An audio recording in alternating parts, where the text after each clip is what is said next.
Congresista Chejade, bienvenido a Ampliación. Gracias, Mónica, Fernando Carlos, por la invitación. Sí, efectivamente, ayer ha sido buenos días. Ayer ha sido una jornada épica, histórica, porque se ha aprobado pacienzudamente algo que estábamos trabajando en la Comisión de Constitución durante varias semanas. No ha sido un trabajo de un día ni de dos. No es cierto que el presidente de la República haya influenciado nada, lo niego tajantemente. Este ha sido un tema que lo hemos estado tratando durante varias semanas. ¿Y por qué no habría de hacerlo, digamos? Es una voz también importante y encabeza pues el gobierno del país, sí, ¿no? Porque el trabajo del Congreso de la República es autónomo, es independiente. Yo puedo agradecer la sugerencia del presidente de la República, como no, pero este es un trabajo que es muy anterior a las palabras del presidente de la República, que han sido, digamos, a última hora, ¿no? Es decir, la eliminación de la inmunidad parlamentaria ha sido una bandera de batalla de muchas bancadas, de muchos partidos, en especial de Alianza para el Progreso, de nuestro fundador del partido, César Acuña, de nosotros. Yo soy autor de ese proyecto a nombre de mi bancada, Alianza para el Progreso. Pero había miradas distintas, ¿no? De la inmunidad parlamentaria. Sí, por eso, Mónica, Fernando Carlos, hemos estado soltando algunos predictámenes, digamos, equilibrados, donde no ha habido consenso. Entonces nos hemos tomado el trabajo de la presidencia y la comisión, y este es un poco el secreto del éxito, de monitorear los videos, de rebobinar los videos, de cuáles han sido los sentimientos. O sea, han hecho su trabajo, en realidad, en otras palabras. Sí, de cada congresista, Mónica, de cada congresista.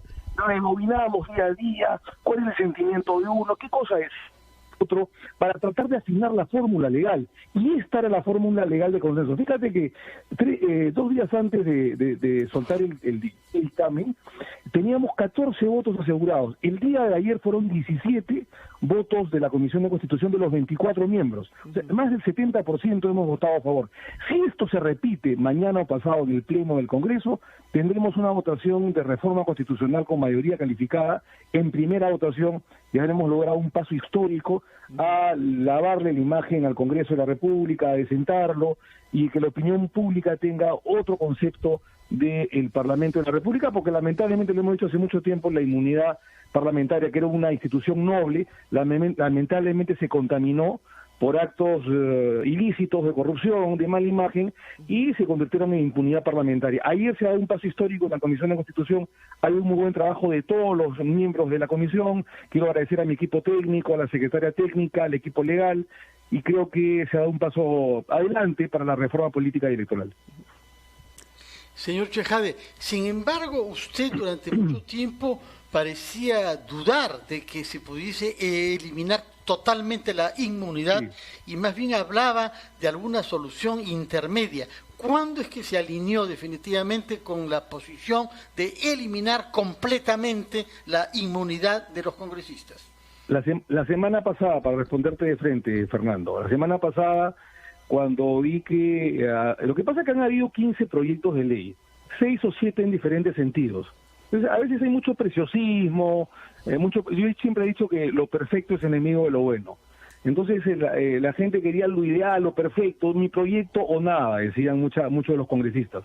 Entonces hemos tenido que convencer uno a uno, escucharlos, darle oportunidad que se expresen. Ha sido un trabajo, disculpando la inmodestia, Fernando, de muñeca de relojero, ¿no? O sea, hemos tratado de, con mucha muñeca y experiencia, de dejarlos hablar, de escuchar sus expresiones, tolerantemente, de manera democrática, escuchar uno a uno en la Comisión de Constitución cuál era el pensamiento de cada uno.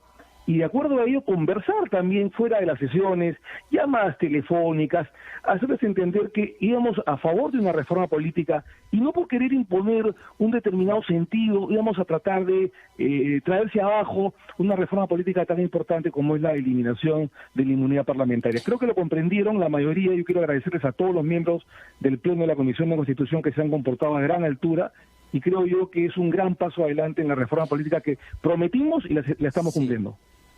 Congresista, buenos días, ¿cómo está? Carlos, buenos días, ¿cómo estás? Encantado. Con respecto a los impedimentos para postular a cargos por elección popular, ¿por qué se permite la postulación de aquellas personas que tienen sentencia con penas menores a 4 años? Ayer se le hacía a usted la referencia del chantaje sexual, del delito de chantaje sexual, que no tiene más de 4 años. Entonces, una persona que haya sido sentenciada en primera instancia por ese delito puede postular.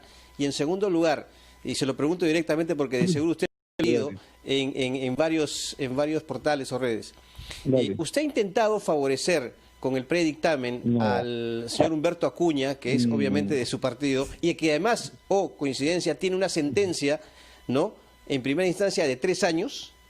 Mira, eso es demasiada suspicacia y yo lo digo tajantemente. Nosotros lo que hemos hecho es recibir los proyectos de ley de todos los señores congresistas de la República, y en base a esos proyectos de ley que se hablaba de 4 años hacia arriba, del portal de transparencia que también hablaba de lo mismo, de los delitos dolosos, y de una serie de organizaciones, las expresiones, pero fundamentalmente los proyectos de cada uno de los congresistas de la República, en todos ellos, o en el caso, la mayoría, se hablaba de 4 años de pena privativa de libertad, que son delitos graves, que son delitos importantes.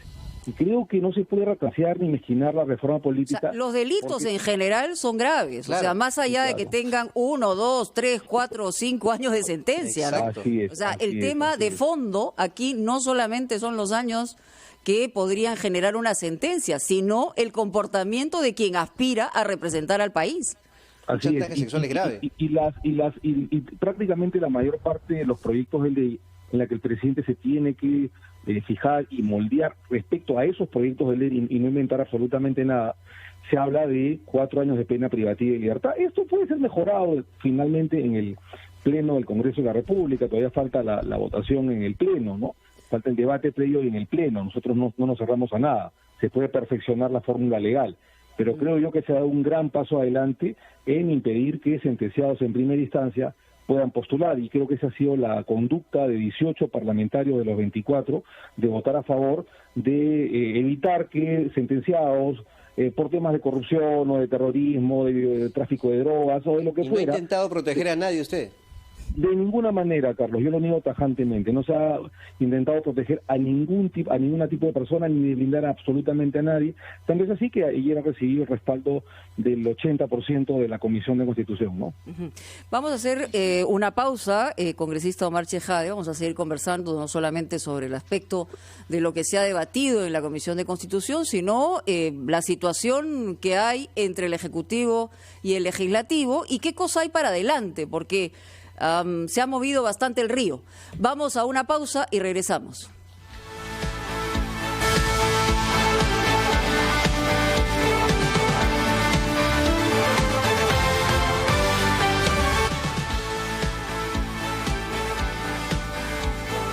Son las 8:18, estamos entrevistando al congresista Omar Chejade, y antes de ir al tema de fondo que dejó planteado Mónica Delta, relativo en general a las relaciones entre el Ejecutivo y el Legislativo, quería terminar un tema vinculado al dictamen que han aprobado ayer y que será sometido a voto esta misma semana en el Pleno. Usted durante mucho tiempo sostuvo que no era prudente que se privara de inmunidad a los congresistas que hacen investigaciones sobre bandas criminales o sobre grupos corruptos, de manera tal que ellos puedan ser intimidados por aquellos que deben ser investigados. ¿Qué garantía tenemos de que una supresión total de la inmunidad no pueda terminar favoreciendo el rol intimidador de estos grupos criminales, narcotraficantes y otros que, como sabemos, desdichadamente existen en nuestro país y actúan a la sombra a veces de funcionarios públicos e inclusive de jueces? Eso pasó, perdón, Fernando, el Congreso pasado con Víctor Andrés García Belaúnde. Así es. Así es. Y el caso Orellana. Sí, mira, esa fue una discusión que tuvimos en el seno de la Comisión Política de Alianza para el Progreso en la campaña. Yo era primigeniamente de esa idea de mantener, digamos, una inmunidad parcial solamente para los casos de la Comisión de Fiscalización. Finalmente yo soy muy respetuoso de la disciplina partidaria, de los votos, y democráticamente por mayoría se decidió que la eliminación sea total. Y lo que hemos decidido es que, para responderte, que la mejor inmunidad parlamentaria de un congresista de la República es su transparencia y su buen comportamiento, tal cual sucede en la Constitución Política de Colombia, ¿no? Donde no existe inmunidad parlamentaria, es uno de los mejores congresos de Latinoamérica, y donde a consecuencia de los casos de Pablo Escobar, que fue representante de la Cámara Baja del Congreso colombiano, se eliminó totalmente la inmunidad parlamentaria en la Constitución Política de ese país el año 91. Entonces creo yo que los políticos tienen una doble responsabilidad para responderte de frente, Fernando, para poder cuidarse, para poder tener una muy buena investigación para casos de delitos flagrantes, como el caso Orellana, por ejemplo, o investigaciones delicadas, pero al mismo tiempo cuidar su vida personal, cuidar su vida profesional, política, para no ser blancos de ataques o de boicots por parte de los investigados, ¿no? Bueno, evidentemente hemos visto ejemplos claros que efectivamente sirvió como protección para quienes investigaban casos importantes y para desbaratar esas mafias, pero por otro lado también el Congreso ha hecho lo suyo, y me refiero al Congreso como institución, para deslegitimarse y evidentemente no tener un contacto o una conexión con el país que estaba necesitando que esté a la altura de las circunstancias. Esperemos que así sea, aunque hay varias cosas que están pendientes dentro del Congreso, porque se han presentado una serie de iniciativas que le pueden generar más de un dolor de cabeza, no al Poder Ejecutivo, al país en el mediano plazo. Y ese es un asunto que ojalá puedan reflexionar. Ahora, entramos Mónica, a un... Sí. Mónica, esta Comisión de Constitución... Ya, pero no hablo solo de la Comisión de Constitución. No, pero te digo, en 2 meses de la Comisión de Constitución hemos aprobado una serie de reformas políticas y electorales y hemos hecho mucho más que años del Congreso de la República anteriores. O sea, eso quiero dejarlo bien claro. Mire, el autobombo desde el principio ha sido clarísimo, congresista Chejade, y yo estoy de acuerdo con que se sienta orgulloso de su trabajo, pero el Congreso es mucho más de lo que puede hacer un congresista que tiene experiencia como tú, son pocos, ¿no? Y el resto de representantes. Vamos a hablar de esta relación entre el Ejecutivo y el Legislativo. Si bien es cierto, hasta ahora en las formas ha sido, digamos, relativamente respetuoso, va a comenzar, digamos, un desfile de interpelaciones, ¿no?, de cuestionamientos a los ministros, y esto, si bien es cierto, es prerrogativa del Congreso, porque lo es, la oportunidad del mismo es absolutamente distante con la necesidad del país, ¿o piensa lo contrario?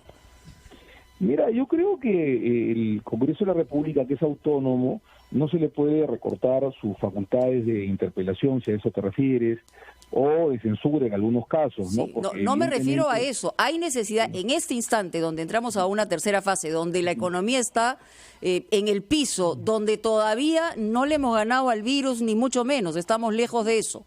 O sea, yo no estoy en desacuerdo con que se interpele y que se pida el retiro de un ministro, pero la oportunidad y el manejo político, y usted lo sabe mejor que nadie, es justamente lo que requiere el momento. Mira, es cierto que a veces se abusa, y en otros gobiernos también ha pasado lo mismo, de las interpelaciones y las censuras. Digamos, si hay una intención populista de algunos grupos, sí sería criticable, y yo seré el primero en hacerlo, y lo he hecho en el Congreso antepasado, cuando se trataba de abusar de interpelaciones, más allá de que son atribuciones del Poder Legislativo. Pero creo, Mónica, también que hay que reconocer que este gobierno, más allá del aspecto crítico que vive el país, de la pandemia y las muertes terribles, lamentables, de nuestros hermanos peruanos, no ha dado pie en bola en la lucha sanitaria y en la lucha contra el COVID. Ha sido una lágrima. Nosotros hemos criticado, digamos, a este gabinete. Este gabinete no ha merecido, te soy bien sincero, el voto de confianza. Se lo hemos dado justamente por esa responsabilidad que tú dices, por el bien del país, para no causar mayor inestabilidad política. Le hemos dado finalmente, por humanidad y por el país, fundamentalmente, y por el pueblo, el voto de confianza, pero no lo han merecido. O sea, si te pones a pensar, Mónica, el gobierno ha fracasado en la lucha sanitaria y ha fracasado en la reactivación económica. O sea, ¿para qué tanto esfuerzo de 3 meses y medio de cuarentena, cruel, fuerte, la primera en la América Latina, con Fuerzas Armadas en las calles, si finalmente somos el 6º país más infectado del mundo, con más de 8.000 o 9.000 muertes oficiales, con un subregistro seguramente de 30.000, y cuando lamentablemente el ministro de Salud, el ministro de Justicia son una lágrima, o sea, no merecen seguir en el cargo, Mónica. Entonces, no es un tema de irresponsabilidad o de populismo, es un tema que el gobierno no está dando pie en bola, y si el gabinete no da pie en bola, y si la casa se está incendiando, entonces tiene que llamar a los bomberos y tiene que haber una reoxigenación del gabinete ministerial. Es así. Pero, perdón, congresista, en todo caso, complementando la pregunta de Mónica, yo francamente, y disculpe que hable en primera persona, pero no había visto en alguna etapa que se presentaran, por ejemplo, 4 mociones de interpelación en un solo día y que se vengan 3 más en otro solo día. Entonces, ¿no le parece a usted, a tenor de la declaración del presidente, que el Congreso exagera al interpelar o intentar interpelar a ministros? Y hay otro tema también que está pendiente porque hay un nuevo proyecto y es el voto preferencial. No se ha eliminado. Inclusive Carolina Lizárraga estaba muy descontenta con usted porque dice que no respetó un acuerdo para votar por separado los dictámenes en su momento. Eso a ver, comienzo por lo último, no es cierto. Carolina Lizárraga no ha dicho que yo no he respetado, se ha respetado el acuerdo político. Lo que pasa es que la mesa directiva al final, por un tema técnico, dijo que eso no era reglamentario, y yo no soy de la mesa directiva del Congreso. Entiendo que la mesa directiva tuvo la mejor de la mejor fe, digamos, la mejor de la voluntad de hacerlo, pero por un tema reglamentario se dijo de que se presente un nuevo proyecto de ley para ser debatido para eliminar el voto preferencial. Carolina Lizárraga, al cual aprecio mucho, jamás expresó en esos términos. Ella dijo que no se respetó, pero no haciendo alusión a quien habla, sino, digamos, al Congreso en sí, bueno, y probablemente para los técnicos de la mesa directiva. Pero más allá de eso, mira, yo puedo concordar contigo en que se está abusando a lo mejor de las interpelaciones, y que hay que ser selectivo, no se puede llamar pues 7, 8 ministros al mismo tiempo a interpelarlos. En ese aspecto concuerdo contigo, a lo mejor hay un exceso de populismo o de voluntarismo, pero que se debe interpelar a algunos, ¿no?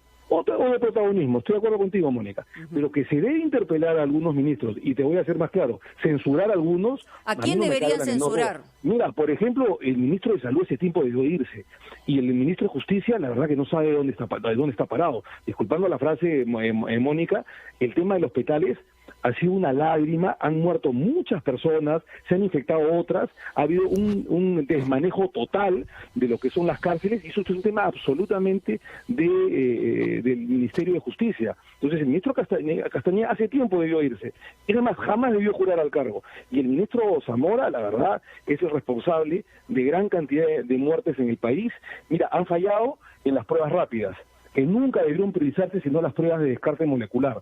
Debió aislarse a la población, debió en la primera semana darse cuenta de que el foco infeccioso estaba en el transporte público y en los bancos y en los mercados informales, no en el día 55 cuando ya era demasiado tarde. Entonces, este gobierno ha fracasado en la lucha contra el COVID-19. Entonces, si ha fracasado, hay que reoxigenar el gabinete ministerial. Yo creo que hay 2 o 3 carteras sensibles que no han dado pie en bola y que tienen que irse antes que el Congreso lo censure. Que, por otro lado, el Congreso sea protagonista, populista en algún sector, es probable, lo admito. Pero que hay congresistas que deben ser interpelados y luego censurados, no me cabe la menor duda. Ministros será, ¿no? Tomamos nota. No, ministros, sí. Tomamos nota, señor Chejade, de su doble crítica, por una parte contra su propia institución, de la que reconoce que están atravesadas por corrientes populistas, y la crítica que hace usted contra algunos ministros que, según usted, no solo deberían ser interpelados, Fernando, sino censurados. Ahora, quisiera regresar a un punto de detalle. Sí que me permite. Sí. Vamos a ir a un pleno en el que se votará el dictamen que laboriosamente ha sido obtenido en la comisión que usted preside. Y se prevé que hay desde ya 68 votos favorables para él. Y lo que le faltaría es contar los votos, como de costumbre, de Acción Popular, que no ha votado una vez más de manera unida. ¿Qué es lo que prevé usted sobre el comportamiento político respecto de este tema de Acción Popular en el Pleno? Mira, en la Comisión de Constitución, por ejemplo, en el tema de la eliminación total de la inmunidad parlamentaria, que tuvimos éxito, de los 5 congresistas, 3 votaron a favor, 1 en contra y 1 abstención. Digamos, si Acción Popular, de los 25 votos que tiene, 18 o 20, vamos a suponer que sean 18, votan a favor de la eliminación de la inmunidad parlamentaria, ya tendríamos los 87 votos para la reforma constitucional. No, 68 más 18 no da 87, da 87, disculpe usted, bueno, las matemáticas sean objetivas. 19 votos. 19 votos para que tengan 87. Pero yo creo que el Frente Amplio tendría que reflexionar, porque el Frente Amplio también es un grupo importante de 8 congresistas, que están a favor de la reforma de la inmunidad parlamentaria, pero ellos quieren solamente acotarla y no eliminarla totalmente. Entonces yo creo que hay que hacerles comprender que esta es la verdadera reforma política, que hay que darle una respuesta a la población de cambio, de mejor imagen, y que a veces lo perfecto es enemigo de lo bueno. Así es. Que tendríamos que ir por ahí. Yo creo vamos a ver, porque en este amplia. caso, en el otro lado se han puesto curiosamente los extremos distintos, ¿no? Fuerza Popular y el Frente Amplio. Vamos a ver qué pasa en el Pleno, que es importante. Ahí es donde se ven las caras y los votos, que es justamente como se aprueban o se desaprueban los proyectos. Mónica, vamos a saber quién es quién en el Pleno, ¿no? Porque muchos han hablado. Digamos que ya sabemos más o menos, pero en todo caso dejémoslo ahí. Muchas gracias, congresista Chejade. Gracias, Mónica, Carlos, Fernando, encantado de estar en Gracias, el Pausa y regresamos. Es un honor.